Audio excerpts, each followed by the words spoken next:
I think it's pretty obvious at this point in NBA 2K22 that the best build in the game, well, for the twos, is by far the two-way playmaker. I honestly feel like there's no build close to it. It can do literally everything on both sides of the ball. So normally, you usually have one guard, one spot up on the twos court, but I thought of doing something different. I thought, is it possible that two-way playmakers could be the meta? That could be the best possible lineup on 2K22. So I hit up my boy D-Nell. I'll leave a link to his channel in the description. Very good two-way playmaker. Me and him have very similar play styles. We don't try and do too much. We have IQ, we have good defense.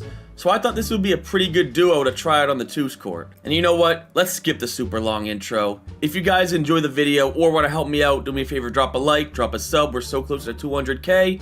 But let's get right into the gameplay to show you guys why the two-way playmaker is just unfair on NBA 2K22.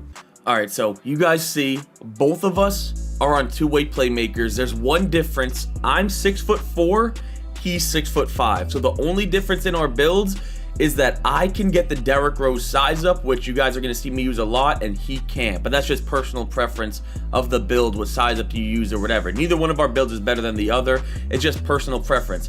But I had him put on Hall of Fame floor general. See, I'm only a 91 overall right now, so my three's not as high as it could possibly be. I only have about 5 out of 10 shooting badges.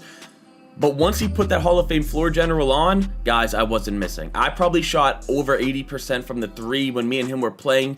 My jump shot is just super consistent. If you want to know what it is, I'll leave a link to it in the description. The best jump shot in the game for low three-pointers.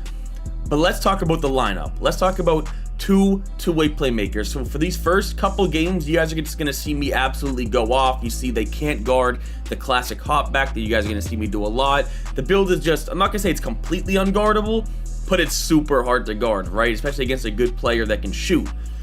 But let's just say me and D-Nell somehow give the ball up. We're two-way playmakers. Now, I know the argument that everybody's going to say, oh, well, couldn't a center just pull up on you guys and back one you down? Couldn't a post scorer pull up? And guys, I get that argument. I completely do. But you guys need to understand, and I know you know what I'm talking about when it comes to just fiends. Like, take a look at right here. They get the ball. The first possession they get the ball, me and D-Nell, two-ways, are just fiending. Now, I'm not going to act like we're going against the most amazing players in the world. These guys aren't super comp. But you guys are going to see in multiple gameplays, I show you guys defensive possessions. When me and D-Nell do end up giving up the ball, we get it right back. Rather it be from either of us just playing good defense, which we both have. But the thing that really makes this lineup and me and D-Nell, I feel like, so good with these two builds is we are absolute fiends on defense. If we don't have the ball, we're going for that passing lane steal. If we're guarding ball, we're going for that pickpocket steal. Like you see right here, they start with the ball, and the very first possession, a steal. I promise you guys, you see, all I have is bronze interceptor. But with a lineup like this, yes, a center could pull up on us, and yeah, he might have a chance of winning. But D-Nell is really good at guarding centers, he told me. He plays a 1v1 court, and I would never, ever let my guard get 21 on him by a post score. I'm dropping. I'm going to go for the steal. I'm going to make you think as the center. Is he going to be open? Am I going to get double teamed? It's not going to be easy for you. So no matter what lineup you have, if you ISO, either one of us can lock you up easily, and the other one's just going to play amazing passing lane defense.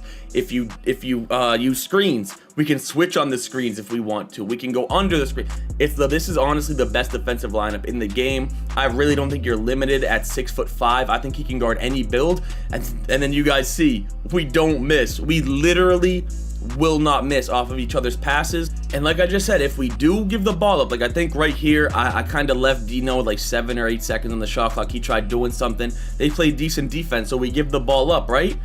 But I'm telling you guys, it doesn't matter, because look at us. Both of us just fiending for the ball. D-Nell gets a great steal. Hop back three. That's green. I think his build's like a 97 right now. I think his build has like 3 or 4 higher three-pointer than me, but since he gave me that Hall of Fame floor general, we have the same three-pointer. Like I said, I only have like 6 shooting badges, but you guys can tell it literally doesn't matter. I shoot just as consistent on this build as any other. You see, if he would have passed out right there with the bailout, I'm going to green the shot. He doesn't pass out, he's going to dunk it. You can pick, both of us are ISO players, so we can pick on the weaker defender. whichever person we look at the game, we say, okay, this guy's a weaker defender, we can go crazy. I honestly think this is the best lineup in the game. 2 builds that can shoot and not miss, 2 builds that can dunk the ball like crazy, and then one of the most important things, if we do give the ball up, probably the 2 best defensive builds on the game with 2 insanely high IQ defensive players. That's the most important thing. I know when it comes down to it, a lot of people think, oh, well, this build can do this build can do that, but at the end of the day, guys, it's all about IQ. That is the most important thing that matters on 2K, IQ. It's not dribbling, it's not shooting, it's IQ. You have to be smart when you play the game. Don't throw turnovers, play smart and good defense, and this build is perfect for it. Like, take a look right here. This is the perfect game to show you guys what our builds can do defensively. So you see, I lock him up the entire possession. I play pretty much perfect defense. Dino runs out to the 3, baits it perfectly. I pinch, get the steal, go to the left, and yes, I wipe this midi, but it goes in anyway. And I want to show you guys that defensive possession again, and just like pause some things just to show you why I already explained it, but why these 2 builds together is just insane. All right, so remember, this is the same possession. You see, I'm playing great defense. This guy was driving a lot earlier and doing the hop back. You see, I'm not giving him enough room to shoot and enough room to drive by me. So D-Nell drops, and you would think, okay, this is an easy pass. Why doesn't he just pass it to his teammate right here? Well, look it. That's exactly what he does.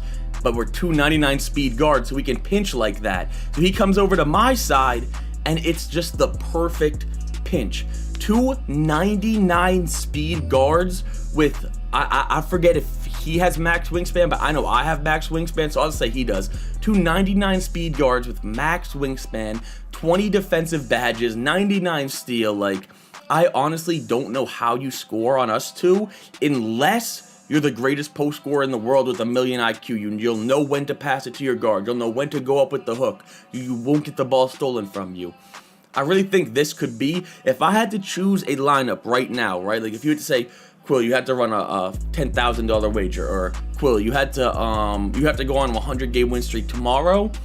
I actually think this would be my lineup. Would be two-way playmakers. It's actually crazy to think about, because when I say overall, it's the best build in the game. How can it not be? You could say, yeah, well, you're limited offensively. Me and Dino do not make it look like we're limited offensively at all. We barely give the ball up, and when we do, you guys are gonna see, it's just, we're gonna get a stop super early every single time. They sag off, I'm gonna green. They play too far up, well, guess what? They added the most broken finishing badge in 2K history, limitless takeoff. With the dunk packages you get, with limitless takeoff, and then 99 speed, you can't guard this build. You see, he plays good defense there. I could have had the dunk earlier, but I still end up getting it. Well, I get a layup, but I could have dotted Dino in the corner. As long as the bailout badge is a thing and it's really strong and all you need is on bronze, there's nothing to do. Look it, this guy can't guard Dino either. He absolutely cooks him. That was a nasty move. Dino killed him with the little spin dunk right there. You see, scores 19-6. I'm so close to my takeover. I actually kind of regret going Lxck takeover on this build just for content purposes. Like, it would be nice to have maybe playmaker or slasher takeover right here, but Lxck takeover isn't awful. You see me hop back on him, end the game with a nice little contested double contested layup right there. Scored 14 points. But you see, everybody we play shoots under 50%. If they get the ball, they're gonna shoot under 50%, and if we get the ball, you better pray on one of us to miss wide open, because if not, you see right there, once again, I think every single game I've shown you guys how we get a stop. And we're not getting stops off of, oh, well, this guy's bad, he missed, you just left him wide open. No, we're literally getting chase down blocks, we're getting plucks, we're getting passing lane steals. We're just getting stops so many different ways, because that's what our build allows us to do. So if you guys made it this far in the video and you don't have this two-way playmaker build yet, what are you doing? Go make this two-way playmaker build. And if you do have it, go check out a couple of my videos on this build. A few videos ago, I actually compared this build in 2K22 to 2K20, when this build was thought of as the most broken build of all time. And I compared them, and well, spoiler, they are basically identical. There's barely any difference in the badges besides stuff like limitless takeoff and not needing quick draw, so the badges only got stronger, and then the attributes did not change at all. So basically, we're back for another 8 months of two-way playmakers just absolutely running 2K22 just like they did 2K20. Now in 2K20 I tried this lineup, but instead of two-ways I ran with, I don't know if you guys know Nut or Bandit, but Bandit had a facilitating finisher, 6'7", which was a two-way. It was the same exact thing, just 6'7", and then Nut was the playmaking glass cleaner, 6'8". So just the same pie chart, the yellow and red pie chart, just taller. So once again, the yellow and red pie chart reigns supreme. You see, we're about to end the game here, 19-6. We're just ending these games so easily. It just, the two builds, they mesh together perfectly on both offense and defense. So if you haven't, try this lineup out. If you have a friend that has a two-way playmaker and you have one, I'm telling you guys, try this lineup out. If you guys have IQ, you will absolutely love it. And I'm telling you, you might just make this your permanent lineup for the rest of 2K22. But if you guys did enjoy this video, please do me a favor, leave a like, sub if you're new, and I'm out.